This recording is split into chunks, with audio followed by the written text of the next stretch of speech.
Monday, December 2nd, 2024. St. Paul's first letter to the Thessalonians, 2:20 through 3:8. Brethren, you are our glory and joy. Therefore, when we could bear it no longer, we were willing to be left behind at Athens alone. And we sent Timothy, our brother and God's servant in the gospel of Christ, to establish you in your faith and to exhort you that no one be moved by these afflictions. You yourselves know that this is to be our lot. For when we were with you, we told you beforehand that we were to suffer affliction, just as it has come to pass, and as you know.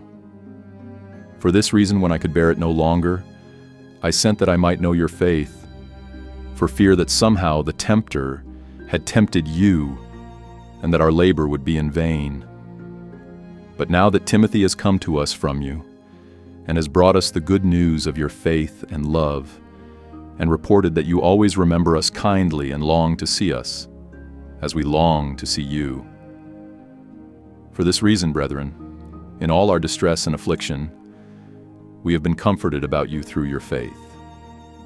For now we live, if you stand fast in the Lord. Luke 20:27-44. At that time, there came to Jesus some Sadducees, those who say that there is no resurrection, and they asked him a question, saying, Teacher, Moses wrote for us that if a man's brother dies, having a wife but no children, the man must take the wife and raise up children for his brother. Now there were 7 brothers. The first took a wife and died without children, and the second and the third took her, and likewise all 7 left no children and died. Afterward, the woman also died. In the resurrection, therefore, whose wife will the woman be? For the 7 had her as wife. And Jesus said to them, The sons of this age marry and are given in marriage, but those who are accounted worthy to attain to that age and to the resurrection from the dead neither marry nor are given in marriage, for they cannot die anymore, because they are equal to angels and are sons of God, being sons of the resurrection.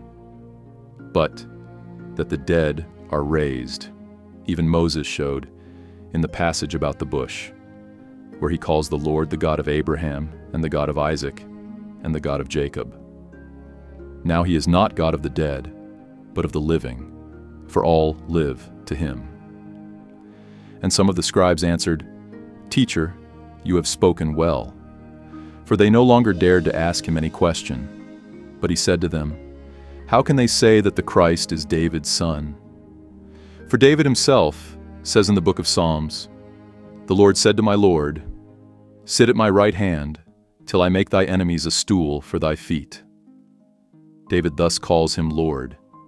So how is he his son?